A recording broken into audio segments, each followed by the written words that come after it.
We are back. Hello and welcome to the Mancunian Way, where we are going to talk all about Wednesday night.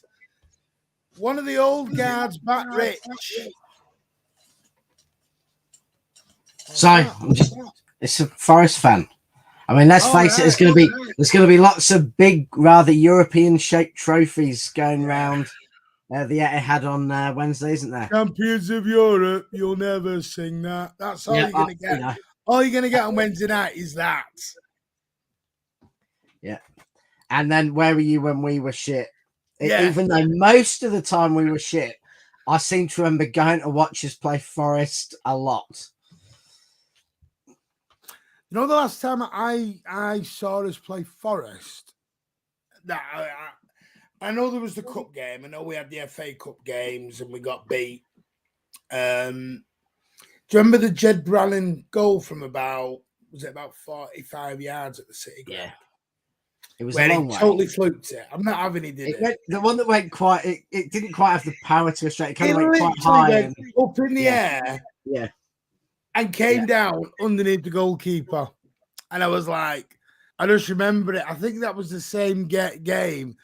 The goalie dropped the ball and Gota just went, "Oops, see ya," bang, and put it in the net. Yeah. It was well, I still remember. Well, I was at the City ground the day where cheeky, chappy little Gary Crosby got his goal, which I must admit, Edison nearly gave me a bit of worries about that bit of Andy Dibble about him yesterday when they nearly went 3-0 up. But yeah. Do you want to explain that for any of our new followers or listeners, Rich? Well, it's a very, and I could not for the life of me tell you when it was, but I'd imagine it was about 33, 34 years ago, something like that, late 80s probably, when Andy Dibble went to take a goal kick and he holds the ball out on one, stretches his arm out with the ball, ready to kick. And as he's going to kick it, Gary Crosby, who's come back from an offside position behind the goal, runs on, heads it off his hand, goes round him and pops it in the net, and the goal was allowed. It wouldn't be allowed now because they changed the rules afterwards, but it was a moment of pure citiness and, still famous to this day because they changed the rules because of it. Yeah, they have. Do you want to tell everyone about your question of sport? It was the great, the mighty, I believe he's now a chauffeur in Manchester, actually, Kenny Clements. I didn't know he was a chauffeur. I think he's a chauffeur. Yeah, he was. Certainly a few years back, he was a chauffeur in Manchester, yeah. It's the difference between the top footballers in the 70s and 80s and the top footballers today. I mean, I don't think we're going to see Aymeric Laporte and Ruben Diaz having to get a side job, chauffeurs and taxi drivers and stuff. There's a few like that. I mean, I remember, was it Jim Tolmie was a cabbie? A few of the others were cab drivers. Neil Ruddock was a cab driver in the end. Was he? He would have taken up both bloody front seats. Size of him. You can't say that. You can. Come on. Neil Ruddock made Richard Dunn look skinny. And that's a fact. He was a beast of a man. I'm not saying anything because I'll just get you can't talk. The size of you. Oh no, that's what I'll get. I'm not saying I get it, but I can talk. I'm an expert on the subject of having a backside that you have to have specially made shorts for. Yeah, he's Razor Ruddock, as he was called. Yeah, did let himself go a touch, shall we say? Anyway, Nottingham Forest back in the big time. Big spending, Nottingham Forest, Rich. Yeah. Which we're hoping to do a show in a week or two. I'm not sure yet. We want to do a show on how Manchester City have a different rule book to every other team, it seems, in financial regulations. Because Nottingham Forest have been allowed to come up and just spend what they want, how they want, and when they want. Which I'm not saying is wrong. I have no problem with people spending money. But are you even surprised what they've done? I mean, the excuse is they lost, was it 14 players in the summer they lost? But they had a massive turnover of players. I think some players who left, the players retired. A bit like a way like Palace did last year, where Palace lost about 14 players, and they had to go and sign, borrow, loan, bring through kids, and Forest have been much the same. I think the difference though was Palace was losing a lot of highly paid Premier League, established players, freeing up a lot of money with some of the players who Palace lost. Whereas Forest are I have to say they're a bit of a mystery to me. They weren't really ever threatening, to win or even go, really go up automatically last season. And then nearly the whole team that did has been turned over with a lot of random new players. And, even so far this season, was it a win, lose and draw? I think they've done. So it's they are a bit of a mystery to me. I don't look at their team sheet and see anyone who makes me fear anything. But I think equally they'll be a real unknown, probably even an unknown to themselves. Do you know what? That's a really good point. Now they have literally gone out and they've spent a lot of money. Now, I like I said, I have no problem with anybody spending money. From a Manchester City point of view, trust me, we have no issue with anyone spending money. I think what surprised is the way they've spent it and what they're willing to do. I mean, they broke the record and they bought this Morgan Gibbs White from Wolves for 42.5 million. And people might say, you know what, it's their money, let them do it. Here's my issue with it though, Rich. Morgan Gibbs White had played one game for 2 games for Forest, something daft like that. Wasn't he on loan last season for another club? And wasn't pulling trees up for them. Yeah. So, how's he gone to 43 million quid? I'm sorry, have they lost the plot? Yeah, and even things like was it Williams who they've signed from Liverpool? He's one of those ones who they've signed Emmanuel Dennis, talked about, but he's still from Watford. You mean Nico Williams? 16 million they spent on him. Yeah. So, but he was on the cusp of Liverpool, but he was never really making it. So, is he going to be good enough? I mean, wasn't he up against the worst defensive fullback in the country for his position? They bought Morgan Gibbs White, 43 million. Emmanuel Dennis from Watford, 20 million. They got relegated. Tawu Awoni, is it, from Union Berlin with 17. Nico Williams from Liverpool, 16. Orid Mangala from Stuttgart for about 13 million, roughly. Remo Fuller from Atalanta for 9 million. Musa Nikita from Mainz for 9 million. Omar Richards from Bayern Munich for about 8.5 to 9. Lewis O'Brien, Huddersfield, 6. Harry Toffolo from Huddersfield, 4. They've got Chet Coyote from Palace on a free. Jesse Lingard's gone there on a free, but apparently he's on reportedly about 300 grand a month. Wayne Hennessy from Burnley, Dean Henderson from United on loan, and apparently they are still trying to get hold of Lodi on loan and Hossam Alwar. Yeah, and the mad thing about that is, right? Yeah, well, it's a bit like that, and it's a bit random, and to be honest with you, of all those players, I can only say it's really Henderson who I've watched that much. I have a strong opinion on, and that was at Sheffield United. He was wasn't it? He was at loan the season before. But even he's been on a bench for a year. In a relegation team, so he wasn't good enough to get on the pitch for a relegation side. So, it is a bit of a.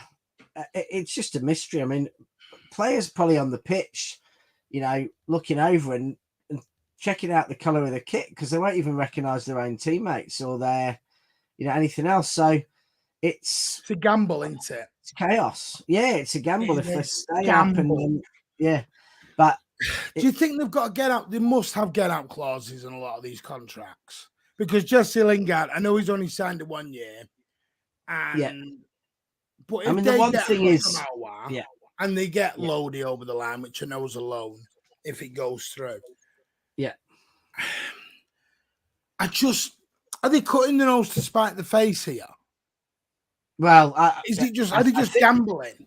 I think because so many players left or were leaving and they chose to let them go, they didn't have that much choice but to do it. But it just seems so scattergun, and maybe there's some genius to it or something. I don't know, but it's because I hardly know any of the players well.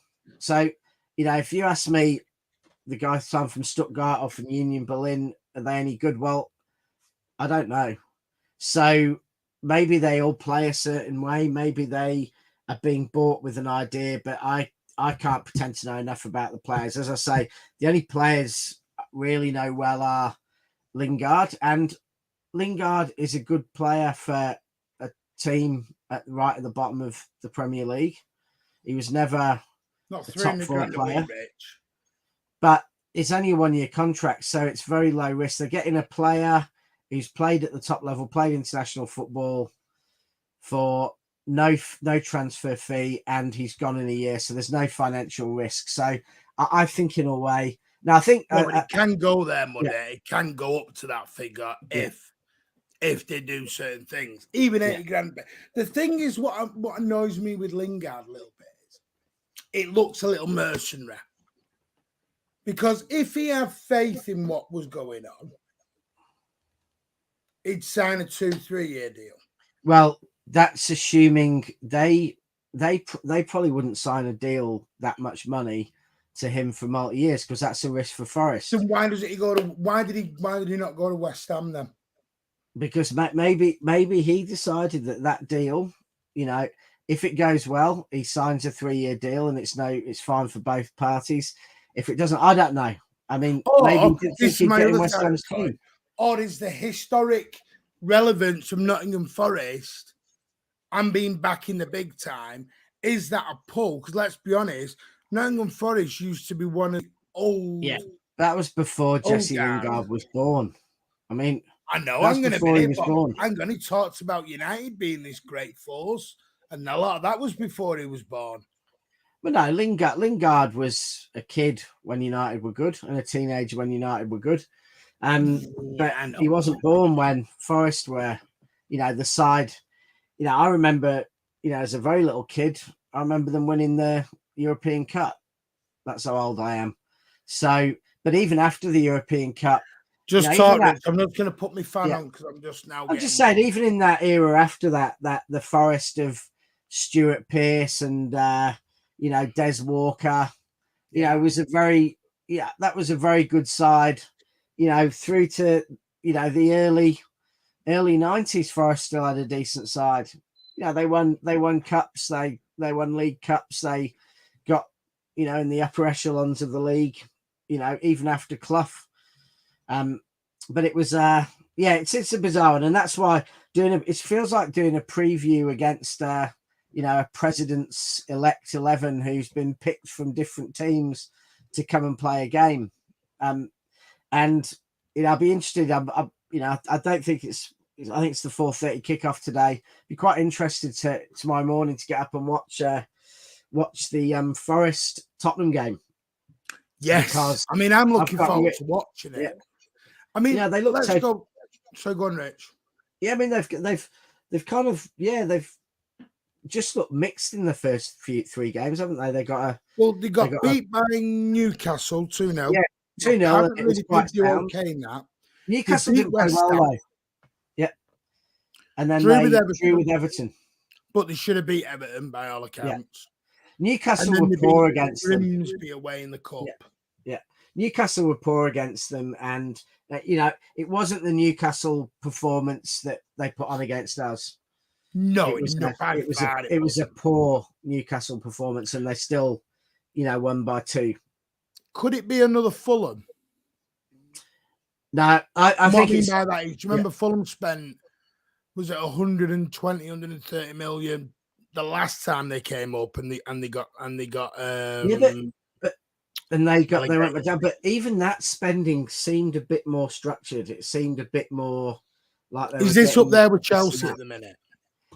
No, it's up there with Brewster's millions. So is this worse than Chelsea at the moment then for you? Well, no, it's Chelsea spent. Oh, tell me Chelsea's things kind of good.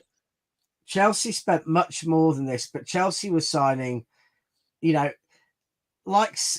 Chelsea was signing established good players. Same as when the Sheikh first took over City, we spent lots of money, but we did sign a lot of high quality players. It wasn't randomly going and signing this player from here and this player from there and 2 right backs from there and a left back. And it's just, it's crazy.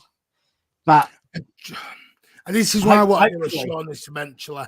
I just think this summer people have gone a little bit crazy for whatever reason. And this is why I want to really dig deep, and we might do it one Thursday night. I haven't decided. We're going to talk to the lads. I just think it'd be good because I think there's a lot of City of what people of BQ City or people are now doing right now, and there's nothing being said. And I just want to have a little bit of a chat about it. But you can't honestly. City have spent well over $1 billion on the pitch, and we've spent well over $500 million off the pitch. Yeah, and not Forest are trying to beat us in one window. No, Nottingham Forest have spent about 10% of what we've spent, and they haven't even spent half of what we spent in our big summers. And and these are not 300 grand a week players. Most of these are 50 grand a week players. So it's scattergun, but it's amateur hour. I know what you mean. I'm talking more of the irrationalism behind it. There's no rationalism at all. Well, I think there's a rationalism to it, and the rationalism is they'll get £150 million each season they stay in the Premier League, and if they've got owners who, if they're doing it for fun, well, it's completely rational because you're just having fun, and if they're doing it for money, then they're taking the gamble about staying in the Premier League. Okay, let's sort of take the money aspect out. Is it good to see one of the originals back? Because it's been a long time. Yeah, I quite like it because in the 80s and 90s, I went to a lot of times went to watch City against Forest, so it's a game that has a lot of resonance to me. They're a team who I remember being better than us, for a fair chunk of my childhood.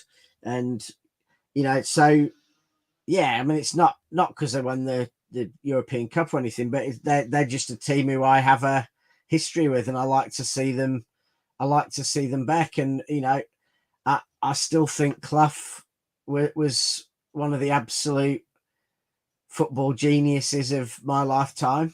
I mean, I love Brian Clough. He was, absolute mad as a hatter. And I love Pearce as a footballer. He's one of my favourite English footballers of my lifetime. So I like Des Walker. I didn't much like Nigel Clough, but there was a lot of good memories of Forest. And ding, ding, ding. Has anyone ticked that one off the card? There's another one. What, Des Walker? No, you said Nigel Clough. You did say you were going to throw out a City old boy every I was thinking of him as a Forest player then, you see, but kind of double dipping. Yeah. So Martin O'Neill in that case, live week in week out. Yeah, I wish I had Martin O'Neill both. They had some great players in those days, and Nigel Clough was not a great player for Manchester City, Rich. Might have been for Forest. Wasn't for us. Forest had some great players from the mid-70s through to early 90s. They were a great team. They had some great players. I mean, I've got to be. I love Forest being back because I love going to the City ground. Every time I've been to the City ground, if anyone's ever been, it's basically on the River Trent. It is literally kick the ball over and the ball is in the water. It's just one of them really weird. It's and lovely. very close to the cricket ground and the Notts County ground as well. Yeah, it's even. I mean, what is the Notts County ground changed their name now? Yeah, I mean, assuming Notts County still play at the same ground, but it always used to be that Notts County's ground was in the city and Forest was in the county. Well, everyone thinks Liverpool and Everton are close. Jesus, you want to see Forest and Notts County? There's literally, you could kick the ball once to the other end virtually. They're that close. It's a great city to have a laugh in, night in. You've got Sherwood Forest, you've got the Robin Hoods, you've got all this sort of jazz that goes with it. They've got a Brian Clough statue up there. I just think, and I always remember Brian Clough for one quote: I don't care if a team has 99% of the possession. If we get to the 89th minute and we score the only goal and 1-0, that's the only stat I actually care about. We've won the game.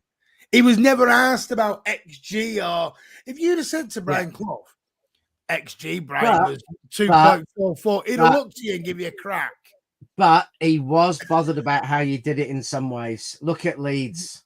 Look at when he went to Leeds and he didn't like. All right, he didn't want the you way to they kick did things things. each other. I'll give you that. Yeah, he didn't want some of that, and he wasn't averse to twatting a fan who came on the pitch, was he either?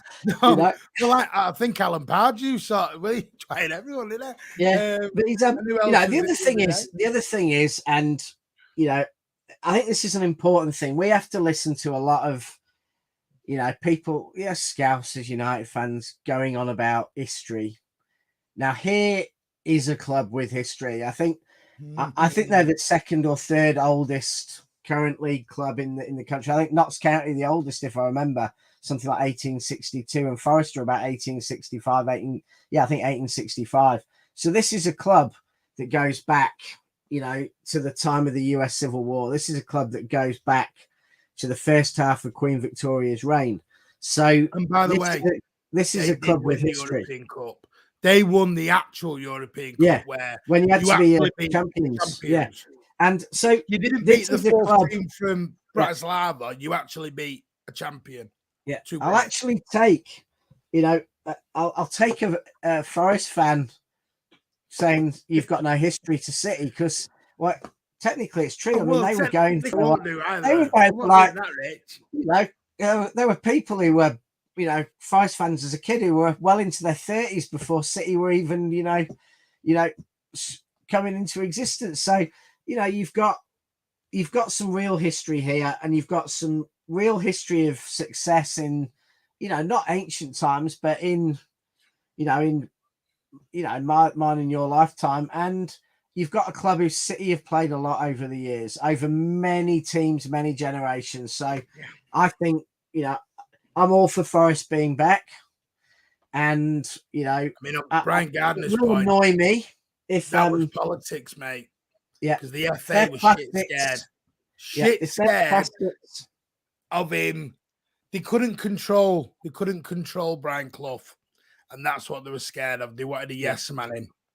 Well, the sad thing is, still the same, really, isn't it? Yeah. The sad thing is, Horsey, Brian. The sad thing is, Brian Clough couldn't control Brian Clough, and that is the true tragedy of it. Is that he was for probably nearly all his managerial career, he was an addict, and he was unable to control himself. Absolute genius.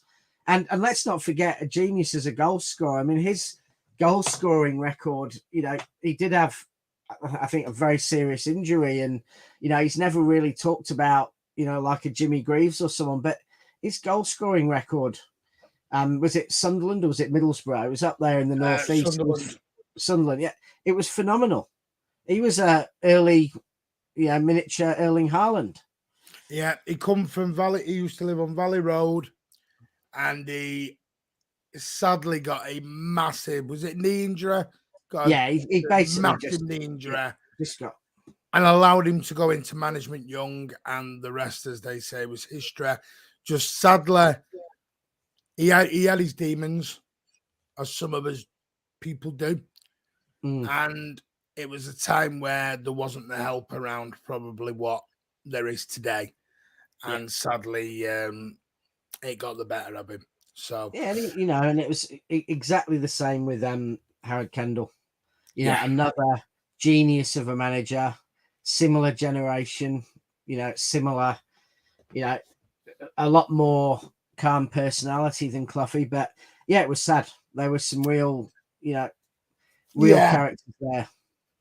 It was one of the old school, one of the last old school ones. Anyway, that's enough for reminiscing down the Forest Road. We're a Manchester City football channel. And I was about to start crying because then I remembered that Frank Clark was once their manager. Yeah, there's a lot of links between Manchester City and Forest. Frank Clark, who was probably our worst ever manager off the club, one of their most successful managers, got them back to the top. With, if we anyone remembers, Stan Collymore and Brian Roy. I'm showing my age now. The Dutch international and Stan Collymore, and they had Jason Lee just inside behind, and they had Ian Wone, and they had a great team then as well. Steve Stone, Stuart Pearce, Van Hooijdonk. Well, he didn't. He went on strike for 6 months, Didn't he walk out for 6 months, as I seem to remember? He did, yeah. He went on a... I'll tell you what I do remember. The 96-97 season, when we went down, I think at the time Forest were challenging to go up. Yeah. And we played them at Christmas. And a secret not known to most United fans who think he came from their academy, but Roy Keane actually made his name as a footballer at Forest. Trevor Francis, my first hero, Trevor Francis. First £1 million he was at Forest before he came to us. Do you know why he was the first £1 million player? Little fact for you. You probably know, but anyone in the chat, it was not a straight £1 million fee. Do you know what took it over the £1 million mark? Taxes. It was 900 and something thousand. And taxes took it over to the $1 million. So he technically wasn't actually $1 million, if you want to actually rough that around. I know some people... just to make sure that... Trevor Francis has said that before. He said he actually wasn't $1 million. But that was from Birmingham to Forest. We paid $1 million for him. So we made him into but he was known as the first, That was when he went to Nottingham Forest. Anyway... We've obviously just spoke about Manchester City winning 4-2 at home to Palace. Now, as we know, at halftime, Cancelo, Mahrez were hooked. Or second half, won't say halftime, but... And Alvarez and Silky Ilky came on. Would you start on Wednesday night with the team that finished on Saturday? I was thinking, actually, I think we will make a few changes to the starting 11. From the start or from the end? From the team that started, I think we'll make three or four changes for this game, because I think Pep's always said once we get into the 3 games a week, which is now pretty much through to the World Cup, we're going to have to. And I think he might he'll give either Walker or Cancelo a rest. I wouldn't be surprised if he gives Walker a rest, because Walker's pretty important at the moment with Ake and Laporte still out. So I wouldn't be massively surprised if Cancelo goes on the right and Gomez gets a start and Walker gets a rest. I think we have to start Diaz and Stones. I think Ederson will start. Midfield, I think De Bruyne will get a rest. I think I think Gundogan and Bernardo. Yeah, I think maybe Gundogan, Bernardo, and I think Alvarez will get a start. But do we throw him in now? I think we do, and Alvarez, Haaland, Foden. I think that's what it will be. If not, it will be probably. Grealish might get a game, and we might. Where are we at with Grealish? Is he fit? Where are we at with him? Because he clearly wasn't involved Saturday. We've been told it's Pep's wise words of niggle. Everything's a niggle. Everything's a niggle with Pep. Obviously, there was a chance Calvin Phillips was going to play on Saturday. They thought it wasn't serious after Wednesday. Clearly didn't make it. Or is it time for a Cole Palmer? Maybe, but I don't think he's going to start Palmer and Alvarez. And I think Alvarez is probably, unless you see, I just don't think he's going to leave out Haaland as he's getting this momentum going. But maybe Haaland gets a rest and Alvarez did say starts. He would. He has said he will. And he definitely will. I'm just thinking, will he do it on the back of a hat trick, or will he think, Haaland's got a few more games in him? I mean, he hasn't had to kill himself running 15 miles in any of the games so far. So I think Alvarez will start, but it's interesting. He could go and start Foden, Alvarez, Grealish, or something. I mean, he could give Haaland a rest. But I think there'll be 3 or 4 changes. I think we will start to see the rotation. Put KDB on the bench, bring him off an hour if needed. Yeah, I think he needs. I wouldn't underestimate Forest. Don't go in this thinking Forest is a walk. No, let's not think it's a walk because I don't think it's about a walk. Well. Yeah, but I think De Bruyne, regardless of who it is, De Bruyne needs a bit. Muddy Duck's got the point though, Rich. Like you just said, Gunnar and Bernardo together.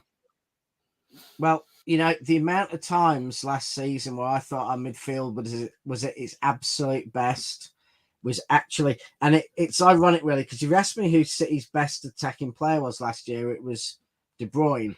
But if you ask me our best midfield performances, it was Rodri, Bernardo, Gundogan.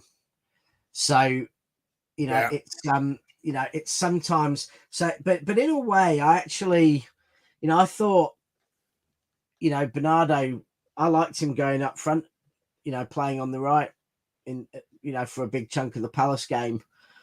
Yeah, really, but I didn't like it against Newcastle, Rich. No, true. So I know. I've heard it. He was great. He was great against Palace, but he was absolute bobbins against Newcastle on the right. But the difference was Walker wasn't tucked in against Palace. Yeah. And Newcastle are a lot better team. Newcastle are a lot better team than Forest. They've got better players, and Newcastle have got they've got a few really physical, hard-working but good players. Like players like Joe Linton get stuck in, but then they're not donkeys either. They're pretty quick and they're pretty good footballers as well. And they've got a fair bit of that, and a really good coach. So yeah, I don't think Forest will be a threat in the same way as Newcastle. Muddy Duck said Grealish has got a strained ligament. Dawn said folded in a set. I'd love that, but it just won't happen, Sean. If you look at Pep likes his old boys in the mid.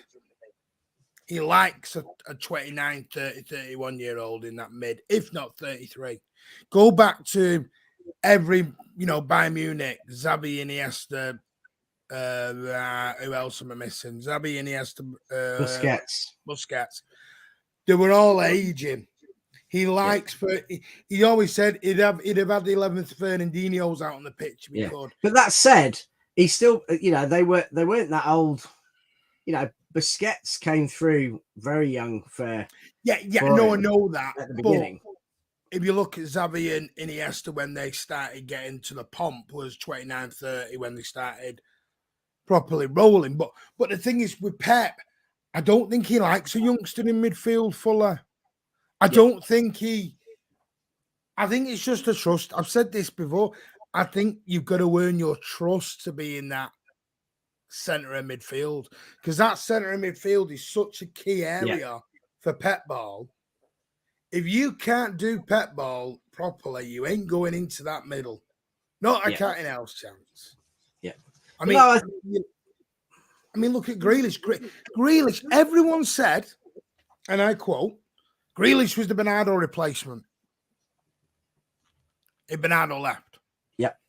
But Grealish was never going to get in there because Grealish was never going into any kind of towards the centre. So Foden, we never thought, everyone thought Foden's the David Silva replacement. Well, no, he's out wide. Yeah. Everyone we've always thought was a replacement has gone nowhere near the actual centre of midfield. Yeah, we'll see. You know, I think that Foden actually, when he was a bit less far forward, after in the second half, he actually played much better with a bit more freedom. So maybe he will start to see that. I think we clearly need De Bruyne or Gundogan doing that, that role and really looking for the passes. And, there's been a couple of games where Gundogan's been the better one at it, a couple of games De Bruyne so far this season. But I think now's that time for rotation. Yeah. Back three or back four? I think we'll start a back four, but, I think we'll start formally a back four, but who knows? The only reason I'm asking that is Pepper's, if anyone's noticed, for 5 or 6 years, Pepper's teased the back three. He's always sort of teased it a little bit. He tried to do it with who's the guy who pissed off to Barcelona, Rich? Wouldn't sign his contract. He's absolute crap. Garcia. Tried it with him. Yeah. I just listen. He did Martin, we played a back three for about 80% of last season. We started a game. Cancelo went up the field. Yeah, I know. Across, and we played a back three for most of the season. So for me, what Pep always does is he names 4 players, but depending on how the game's going, one of them may be playing on the wing or something anyway. So it's a back three by all but name. Well, what happened at Newcastle then? Because they both disappeared. They both. That was a weird one. That was a back two. Walker and Cancelo went, screw it, we're both going. Bernardo's going, where are you going? Stop it. Yeah, it was that. Get there. No, you know what I mean, Rich? I'm talking about an actual three. Walker, Walker, Diaz, Stones, back three. And personally, I think that will happen eventually because I think that's how he sees Walker extending his career off. I can get another 3 years out of Walker, putting him into a centre-back role there. Yep. And which is quite clever, actually. It's quite a clever. Yeah, well, the sad thing is, it's actually Gareth Southgate's idea, but well, sorry, I've never heard that. Pep's getting Southgate's getting credit for Pep. At the World Cup, Kyle Walker played as a third centre back. Yeah, that's what. And he did well. He did well. I mean, so I think he can do that. He's a good enough player. But I think tomorrow it'll be Gomez and Walker or Gomez and Cancelo. And, if it's Cancelo, well, you're already 3 at the back, because Cancelo's going to be up the pitch. But we'll see. Yeah. Listen, it's a game. That said it as I see it. You start with a back 4 and then, 5 minutes in, you might be playing with a back 3. I just don't think Cancelo plays. I've got a feeling Gomez plays. What we're saying is, well, Gomez will just do what Cancelo does anyway. So no, see, I'm thinking that Cancelo might play right back because we might protect Walker. That's a shout. You said that earlier. It's a shout. Yeah. Thank you very much, Sahib. Cheers, mate. Pep Southgate. Yeah, that doesn't ring true. That one, Rich. Stop saying that, mate. Don't ever say Pep and Southgate in the same sentence ever again. Well, how about Southgate's resigned and Pep's replacing him for the World Cup? Right. So we're going to wrap this up now. Let's get to the actual. We're not going to do score predictions because that's silly. What we're talking about is whether we'll get the 3 points or. Are we confident of 3 points? Under the light, Wednesday night, I think Forest have brought their full allocation. They're going to sing Europe, Champions of Europe. You'll never sing that. We're going to sing, like you said, where were you when then they'll sing where were you when we were shit. We'll sing beating you when we were shit and blah, blah, blah. And we'll have the banter. Who's going to come out laughing at the end? I think at the end it will be City, and it will be I think it's going to be a 3-1, 4-2 type scoreline, but I think we're going to go ahead. I don't think we're going to go too behind. I think we're going to start a bit better, get a couple of early goals, and I think we'll win. Will Haaland start a bit better? And that's not me having a dig at Haaland. What I've noticed with Haaland, though, you don't seem to see him come alive till about 30, 40 minutes in the game. Then he, bang, is alive then. I think he just takes time to get into it. I think he's alert and he's moving and everything, but I think at the very beginning, the opposition defence are just a lot tighter on in there, a lot quicker at closing down the space for the lines for passes to go. I just think once you go 25, 30 minutes in, City players are up to pace and the opposition's not quite got the energy it had at the start, and that's when he comes into his own. I'm confident. I think it will be a narrow win. I'm going for a goal or two either side. I don't think I'm never ever going to say City will smash anyone. I think we'll win by at least. I think we'll win by 2 goals or more. I don't think it's going to be a 1-goal win. I think it's going to be the one thing I can guarantee. I goals. doubt very much Forest will sit back. I think Forest will have a little bit of a go, which will be nice to see. I hope they do anyway. Yeah, because and the only reason, by the way, I say they're goal is that they've got a very good goalkeeper in net who will actually have a busy evening, but will make saves. That's why I don't think there'll be lots of goals, because I think Dean Henderson is actually a better goalkeeper than the other clown they've got in net. And why they've let him go on loan, I don't know. And listening to a few of his comments, I think he hates United nearly as much as me now. Well, wouldn't you? If you're sat there with De Gea in net and he's making mistake after mistake, and you're like, why am I not getting in the team here? No, we'll just farm me out on loan. This was a kid who every goalkeeper, most clubs wanted. Yeah, I mean, he has to be a shout at the World Cup. Yeah, he has to be a good shout at the World Cup, even starting at the World Cup. Steve Dempster's coming out with the Miners better not ever play for the club again. Well, I'll tell you what, we're going to wrap it up there. Please remember, the Crystal Palace review was live 20 minutes ago. Well, an hour ago. This is now going to be live on the channel. The Daily News is back tomorrow.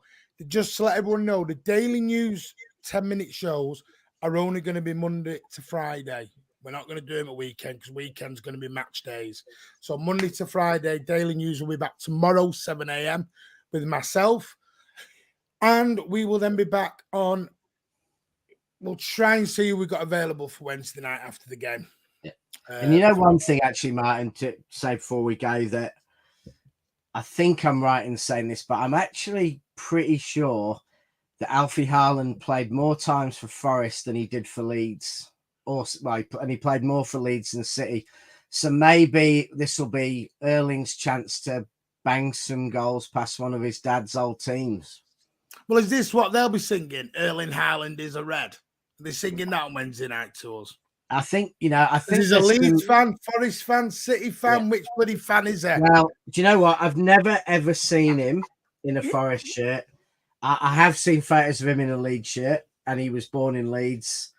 And has he ever been at Leeds games? I don't know. I don't know. But I've seen photos of him in a Leeds shirt, but I've never seen photos of him in a Forest shirt. Yeah. Can I just say, by the way, big thank you to everyone comes and joins us. There's loads of videos to catch up on. If you are bored, please, one thing, share this around all over social media. If you are on Facebook, Instagram, Twitter, please get us out there. That helps the Mancunian Way community. Please get us out there. Throw us in people's faces. We are banging content out like we've never, ever done before. You're getting 2-3 videos a day now.